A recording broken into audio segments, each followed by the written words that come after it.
저는 50대 중반 나이의 여자입니다. 저희 집안은 제가 어릴 적 초등학교 다니고 있을 때 아빠가 공장에서 크게 다치신 뒤로 형편이 급격하게 어려워졌어요.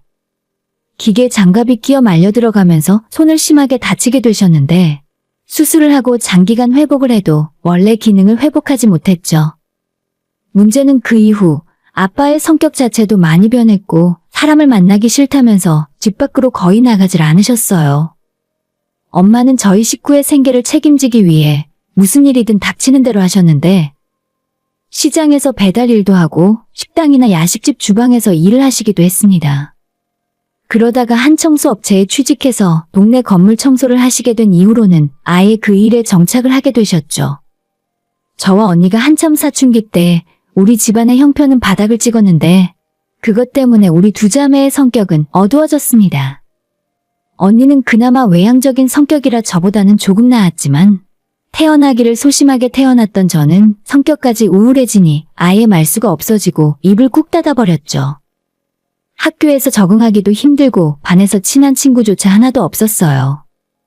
혹시라도 우리 집안 형편이 어려워진 걸 알고 저를 무시하거나 놀릴 것 같아서 차라리 입을 다물고 지냈습니다. 그 대신 학교에서 할 수 있는 일은 오직 공부뿐이었어요.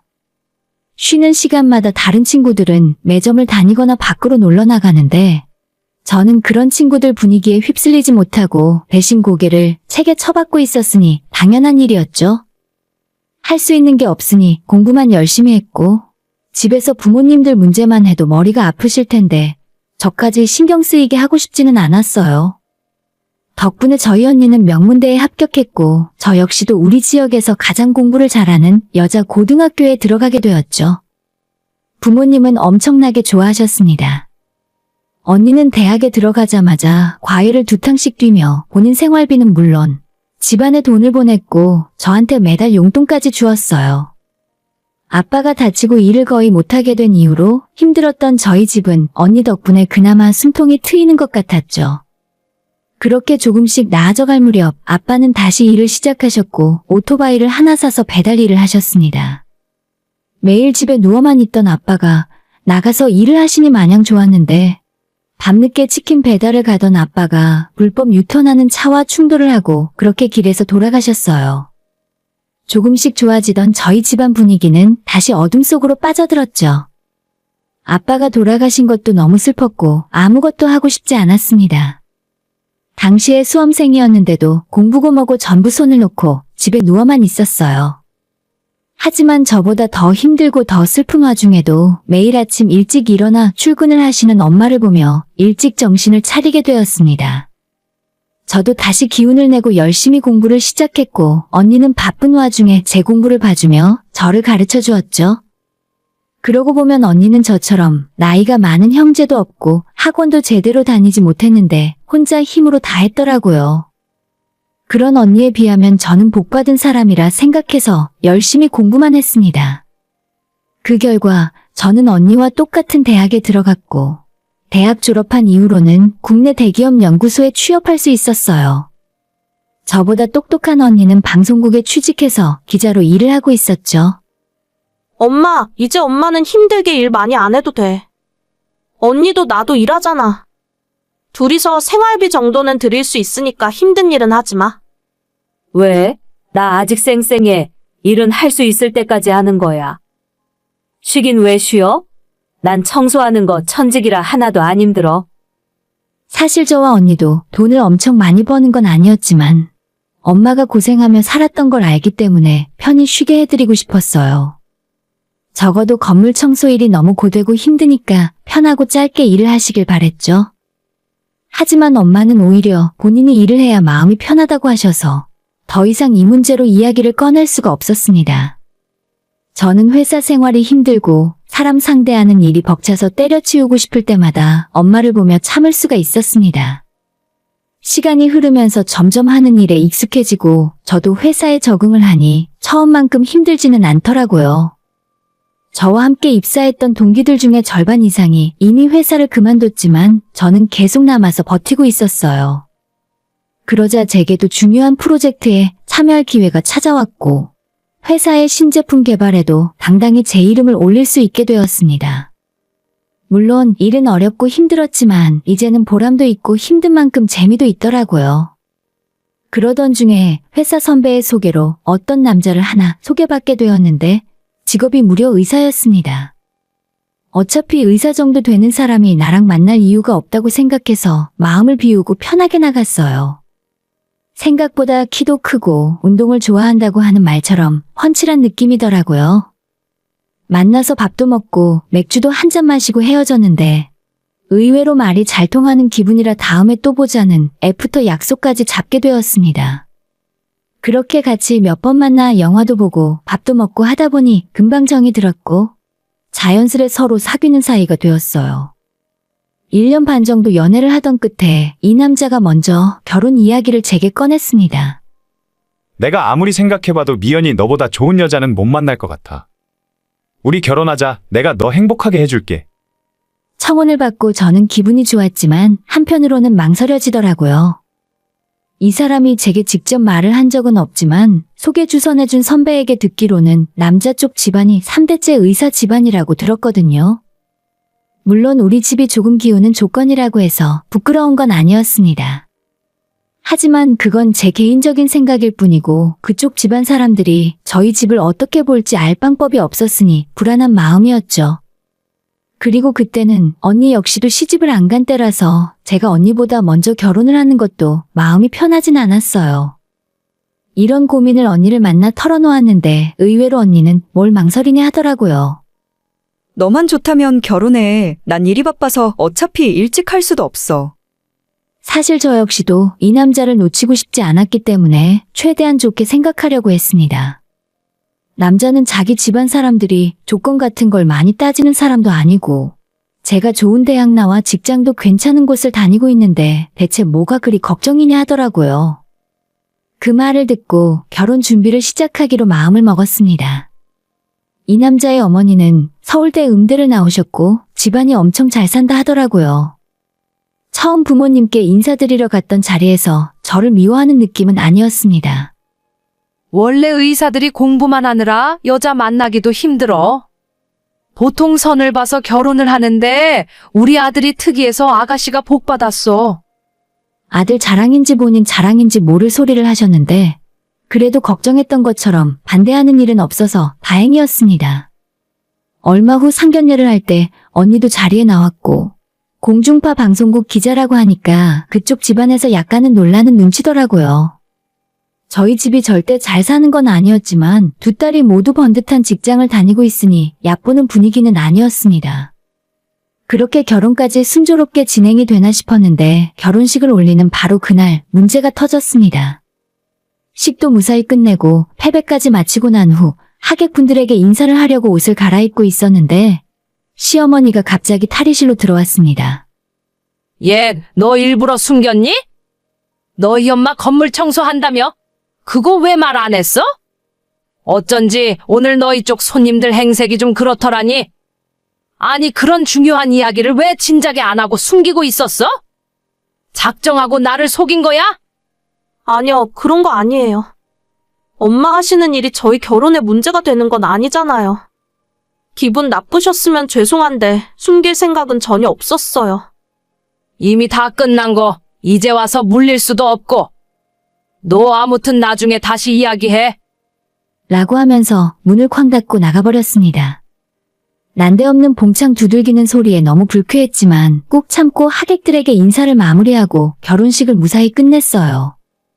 그리고 신혼여행을 가기 전에 남편에게 이 일을 이야기했습니다. 하지만 남편은 자기 엄마가 그런 무례한 소리를 했는데도 별로 대수롭지 않게 생각하더라고요. 사실 우리 엄마 입장에서는 황당할 수도 있지. 아까 들었는데 엄마 친구가 장모님이랑 장모님 친구분들 이야기하시는 거 보고 뭐 하는 분들인지 알아보셨다 하더라고. 엄마 친구가 약국 하시는데 그 건물에서 청소하시는 분들이었대. 그런 이야기 엄마가 들으니 얼마나 창피했겠어? 자기 사돈이 친구네 건물에서 청소하러 다닌다고 하니까 얼굴이 화끈거리셨대. 건물 청소하는 게 뭐 어때서 그래? 우리 엄마가 청소해서 번 돈으로 나랑 우리 언니 다 키웠어. 아니, 뭐 어떻다는 건 아니지만 너도 입장 바꿔놓고 한번 생각을 해봐. 아무리 직업에 귀천이 없다곤 하지만 인정할 건 인정해야지. 저희는 신혼여행을 가면서도 계속 싸우기만 했어요. 연애할 때는 남편과 싸운 일이 없었기 때문에 너무 속상하기도 했고, 이렇게 우리 엄마를 무시하는 말을 들으니 결혼한 것 자체가 후회되기도 했죠. 그래도 신혼여행을 가서 남편이 저를 달래고 사과하면서 적당히 풀었고, 기왕에 결혼을 했으니 잘 살아봐야겠다 다짐을 했지만 이번 사건은 그저 시작에 불과했습니다. 시어머니는 신혼여행에서 돌아온 바로 다음 날부터 저한테 회사를 관두라고 말씀을 하셨어요. 난 너희 엄마가 내 친구 건물 들락거린다 생각하면 아직도 화가 치밀어 올라. 너까지 계속 회사 다니고 있으면 우리 집안이 돈 한 푼 아쉬워서 며느리의 사돈까지 일 시키면서 아등바등 산다고 손가락질 할 거 아냐? 너가 일을 그만두던지 너희 엄마를 집에 앉혀놓던지 선택을 해.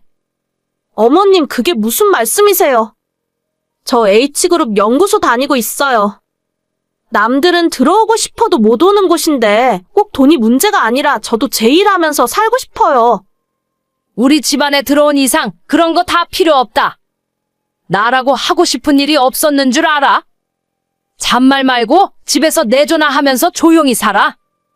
어머님은 제 얼굴만 보면 일을 그만두라고 협박을 하셨고, 저희 엄마가 청소 일을 하시는 걸 알게 된 이후로는 단 한 번도 사돈이라 부른 적도 없었습니다. 항상 너희 엄마라고 하면서 무시하고 깎아내렸죠. 아무리 시어머니가 심한 말을 해도 저는 꿋꿋하게 무시하며 회사를 다녔는데, 제가 말을 듣지 않으니 시어머니가 남편에게도 뭐라 하기 시작했습니다. 아니, 당신은 꼭 회사 다녀야 해. 우리 엄마가 저렇게까지 부탁을 하는데 늦는 신용이라도 해줄 수 있잖아. 뭐 그렇게 대단한 회사 다닌다고 고집을 부려? 아무리 어머님이라도 들어줄 수 있는 말이 따로 있는 거야. 내가 당신 보고 병원 그만두라고 하면 좋겠어? 나한테는 정말 힘들게 들어갔고 당신이 하는 일만큼이나 중요하다고. 나랑 당신은 다르지. 난 의사잖아. 일반 회사원이랑 의사가 어떻게 똑같은 대접을 받으려고 해? 저는 그제서야 이 집안이 얼마나 이상한 생각을 갖고 사는지 알게 되었습니다. 사실 이제 와서 생각을 해보면 연애할 때도 남편은 조금 과도하다 싶을 정도로 본인이 하는 의사라는 일에 자부심을 보였어요. 하지만 의사니까 그 정도는 할 수도 있다 생각했어요. 그런데 이제 보니 집안 전체가 의사 빼고 다른 일은 전부 하찮은 아랫사람 취급을 하는 것 같았습니다. 결혼 전에 걱정했던 일들이 현실이 되더라고요. 스트레스를 받으며 회사에 다니고 있던 저는 임신했다는 사실조차 모르고 있었고 너무 생리를 하지 않아서 남편이 일하는 병원에 가서 검사를 받았더니 임신 10주차라는 말을 들었어요. 그것도 너무 놀라운 일이었지만 이미 검사할 당시에 뱃속 아이 상태가 너무 좋지 않아서 위험하다는 말을 들었는데 그로부터 며칠 후에 유산하고 말았습니다. 그러자 시어머니는 저를 더욱 닥달하기 시작했어요. 거봐라, 내가 뭐라고 했니? 회사 그만두라 했는데도 기어이 내 말 무시하다가 이게 대체 무슨 꼴이야? 이제라도 당장 관둬. 안 그러면 나도 너희 엄마 찾아가서 가만두지 않을 거야. 그런 꼴 보고 싶지 않으면 너가 알아서 해. 저는 너무 속상하고 억울했지만 누구에게도 제 고민을 털어놓을 수가 없었어요. 당시에 저희 언니는 제가 결혼하고 반년쯤 지났을 때 뉴욕으로 특파원 근무를 나갔고 연락하는 것 자체가 힘들었어요. 엄마한테 말하는 것도 괜히 걱정하실까봐 참는 상황이었고요. 저는 시어머니와 남편의 잔소리에 시달리다가 결국 회사를 제 발로 그만두게 되었습니다. 팀장님도 아깝다며 다시 생각해보라 하셨지만 이대로는 못 견디겠더라고요. 회사를 그만두면 이 고통도 끝날 줄 알았지만 전혀 아니었습니다. 백수가 되고 나니 어머님이 시도 때도 없이 저를 불러냈고 별일이 아니어도 항상 저를 끌고 다니려 하셨어요. 그러다 한 번은 시댁 먼 친척분의 칠순잔치가 있었는데 저보고 한복을 입고 일찌감치 미용실에 가서 머리까지 위로 올리고 오라 하시더라고요.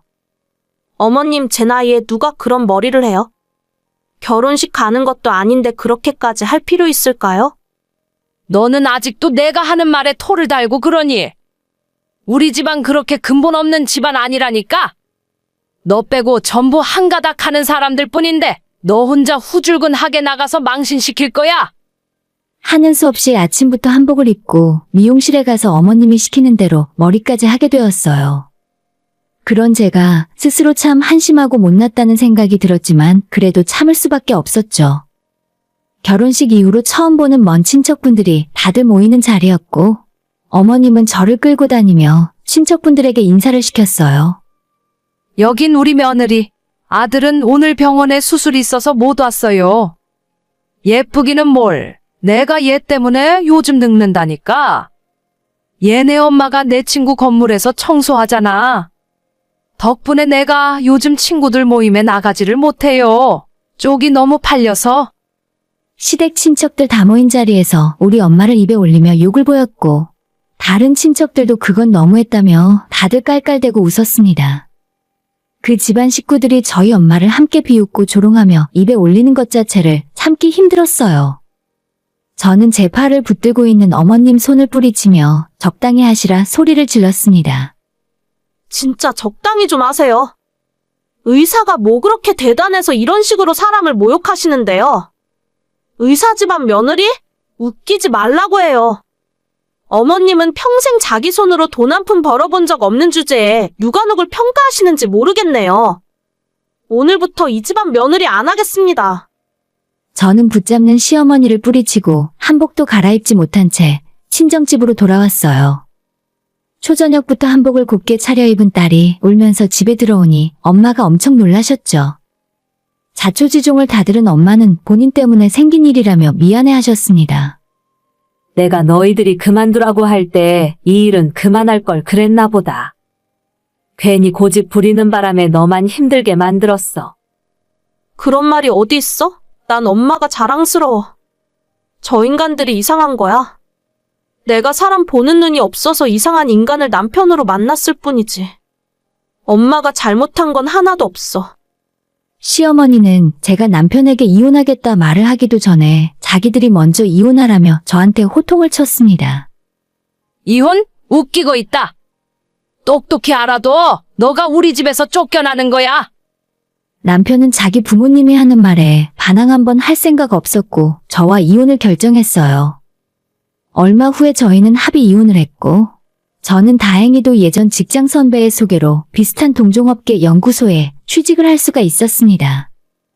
규모는 대기업보다 훨씬 작았지만 대신 연구 성과를 내면 그에 따른 인센티브를 파격적으로 지원하는 조건이었죠. 저는 일에만 몰두하고 다른 힘든 일들을 잊을 수 있었습니다. 다행히 빠른 시간 내로 연구 성과를 낼 수 있었고 같은 부품을 만들 때 훨씬 저렴한 소재를 이용해 비슷한 성능을 내는 기술을 만들어냈어요. 당연하지만 회사는 큰 이익을 얻었고 저도 억대의 인센티브를 받게 되었습니다. 몇 년 후에는 공을 인정받아 연구소장 직책을 달게 되었죠. 이혼하고 회사에 복직해서 11년 만에 이룬 성과였습니다. 그 사이에 언니는 미국에서 결혼을 했고 특파원 근무를 마치며 한국으로 들어오게 되었어요. 엄마와 제가 사는 집 근처로 언니도 집을 얻었고 식구들이 모두 모여서 행복하게 살고 있습니다. 언니는 항상 저만 보면 그때 이야기를 하며 미안해했어요. 내가 너한테 결혼하라고 하지만 않았어도 너가 이혼하고 혼자 이렇게 살지는 않았을 텐데. 저는 그런 말 하지 말라고 결혼했을 때보다 엄마와 둘이 사는 지금이 훨씬 더 마음 편하고 행복하다 말했습니다. 실제로 요즘에서야 제 인생의 행복을 찾은 것 같았어요. 예전에 그 인간들과는 이혼하고 한 번도 연락을 한 적 없었고 어차피 다른 세상에 사는 사람이라 마주칠 일도 없었거든요. 그런데 작년에 저희 언니가 낮에 저한테 기사 하나를 카톡으로 급하게 보내왔어요. 이거 너 전 남편 아니야? 나이도 이름도 맞는 것 같은데?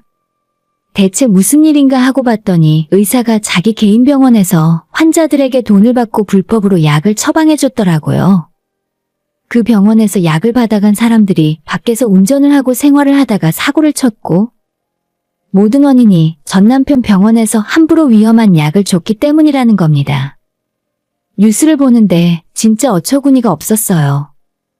그렇게 고상한 척하고 대단히 근본 있는 집안이라고 하던 인간들이 어쩌다가 저런 일에 손을 댔나 싶었죠? 주변 사람들에게 조금 알아보니 역시 이혼한 제 전 남편이 맞았습니다. 우리 언니가 취재한 사건 뒷 이야기를 전해 들었는데 전 남편이 몇 년 전에 다니던 대형 병원을 그만두고 강남에 큰돈을 들여 자기 이름을 건 개인 병원을 차렸는데 생각보다 돈이 안 되고 오히려 적자까지 심하게 봤다고 해요. 중국인 부자 손님을 맞이하기 위해 인테리어에 엄청 힘을 썼다는데 시부모 돈도 들어갔고 따로 투자도 많이 받았다고 합니다. 그렇게 차린 병원이 적자를 엄청나게 보고 있으니 이래저래 힘들었겠죠. 중국에서 몰려오기로 했던 손님들도 전 세계적으로 전염병이 터져 입국 금지가 되다 보니 완전 파리만 날리는 상황이었습니다. 그 와중에 전 남편이 돌파구랍시고 찾은 일이 바로 아프지도 않은 사람들에게 약을 처방해주는 일이었던 것 같아요. 며칠 후에 경찰에 끌려가는 모습을 뉴스에서 보게 되었고 모자이크를 했지만 제 전 남편이 확실했습니다. 진짜 뉴스 화면을 보면서 심장이 덜컥 내려앉는 기분이었고 저 인간들이랑 확실히 인연을 끊고 살게 된 것이 얼마나 다행인지 모르겠더라고요. 병원에 큰돈을 투자한 사람들이 전 남편은 물론이고 시부모에게 소송까지 걸고 완전히 집안이 뒤집어졌다는데 언니에게 그 이야기를 전해 들으며 시어머니의 그 얄미운 얼굴을 떠올리니 10년 묵은 체증이 내려가는 기분이었죠. 저녁에 퇴근하고 엄마를 불러내 비싼 한우 소갈비를 사 먹었어요. 엄마가 오늘 무슨 날이냐 묻길래 그냥 밖에서 기분 좋은 일이 있었다고만 대답했습니다. 세상 일이 다 남한테 한 그대로 자기한테 돌아오는 것 같아요. 대단한 의사 집안이라며 우리 엄마를 무시하고 깔보던 걸 그대로 돌려받았다고 생각합니다. 요즘도 저는 회사에서 열심히 일하고 엄마와 둘이 행복하게 지내고 있어요. 엄마는 이제 나이가 들어서 더는 일을 못하시지만 저와 함께 살면서 같이 운동도 다니고 서로 외롭지 않게 기대며 사는 것 같습니다. 한번 결혼 실패하고 비록 이 나이까지 재혼은 못했지만 이날 이때까지 후회해 본 적 없고 앞으로도 엄마와 언니 그리고 형부와 함께 즐겁게 살고 싶어요. 오늘의 사연은 여기까지입니다. 구독과 좋아요, 알림 설정은 많은 힘이 됩니다. 다들 행복하시고 좋은 하루 되세요.